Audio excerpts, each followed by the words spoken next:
Kali ini kita akan menceritakan dua cerita pendek yang diambil dari akun Instagram Cerita Horor Jogja. Selamat mendengarkan.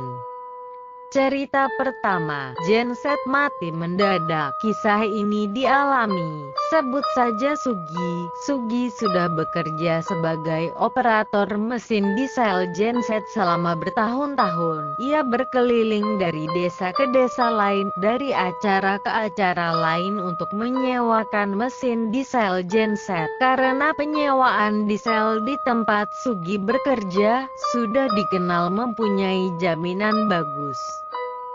Ada satu peristiwa yang masih diingat oleh Sugi. Pernah suatu ketika dia menjaga mesin diesel di acara di daerah Bantul. Saat itu acara memang dimulai pada malam hari, tapi Sugi beserta rombongan datang sebelum maghrib. Setelah datang, Sugi mencari tempat untuk meletakkan mesin gensetnya dan mempersiapkan segala yang diperlukan sebelum acara itu dimulai.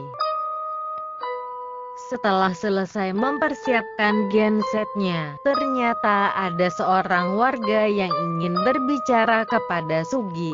Warga itu meminta agar genset itu sebaiknya dipindahkan. Namun karena sudah selesai mempersiapkan genset dan Sugi merasa enggan dan malas memindahkan mesin genset yang ukurannya cukup besar, akhirnya Sugi menghiraukan perkataan warga tadi.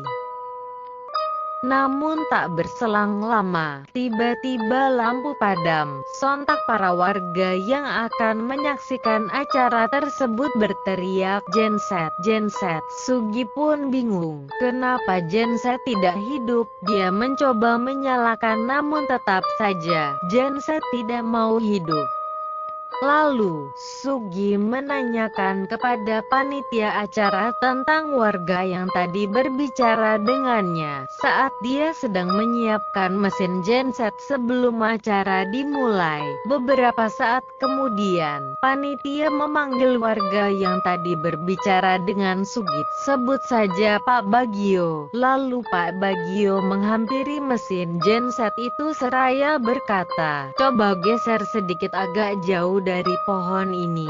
Setelah itu Sugi beserta panitia pun bergotong royong mengangkat mesin genset itu dan Pak Bagio tampak berdoa memohon.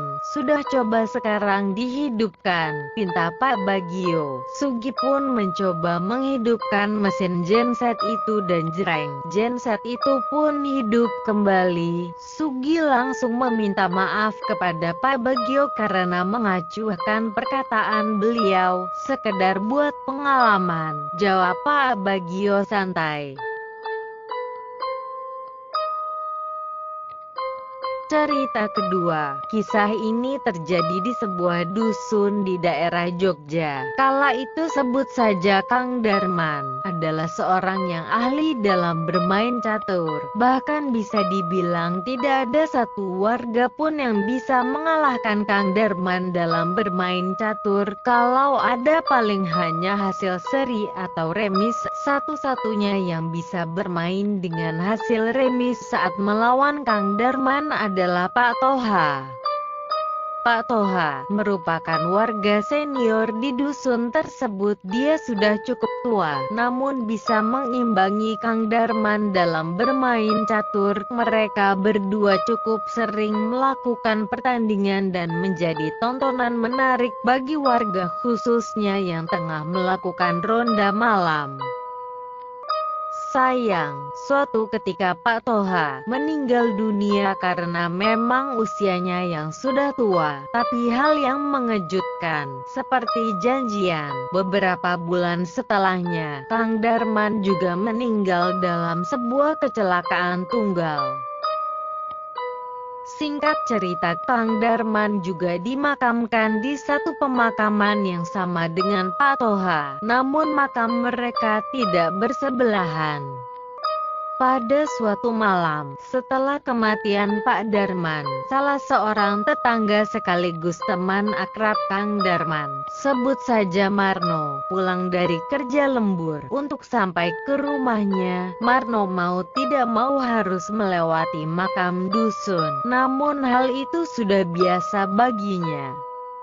Ketika lewat di depan gang masuk makam dusun yang tidak ditutupi pagar tembok, Marno kaget. Dia mendengar suara cukup keras. Marno pun menghentikan motornya dan turun sambil mencari-cari sumber suara tersebut. Ternyata itu suara nangka busuk yang jatuh dari pohonnya. Saat hendak kembali ke motor, Marno kembali mendengar suara. Tapi Marno paham, suara ini seperti suara orang memainkan bidak catur. Setelah itu, Marno mendengar suara yang keras dan lantang. Skak, disusul suara ketawa. Marno pun menoleh ke arah sumber suara tersebut dan di antara batu-batu nisan, Marno melihat dua sosok duduk bersila di tanah, saling berhadapan, dan di tengahnya tergelar papan catur dengan kotak hitam putih dan berdiri beberapa bidak di atasnya. Namun karena remang-remang, Marno tidak melihat jelas wajah kedua sosok itu. Marno memilih segera pergi dari tempat itu. Yang jelas, pikirnya, tidak ada orang normal bermain catur di tengah-tengah makam saat malam hari. Sepanjang perjalanan pulang, batin Marno berpikir, apakah mereka berdua itu Pak Toha dan Kang Darman?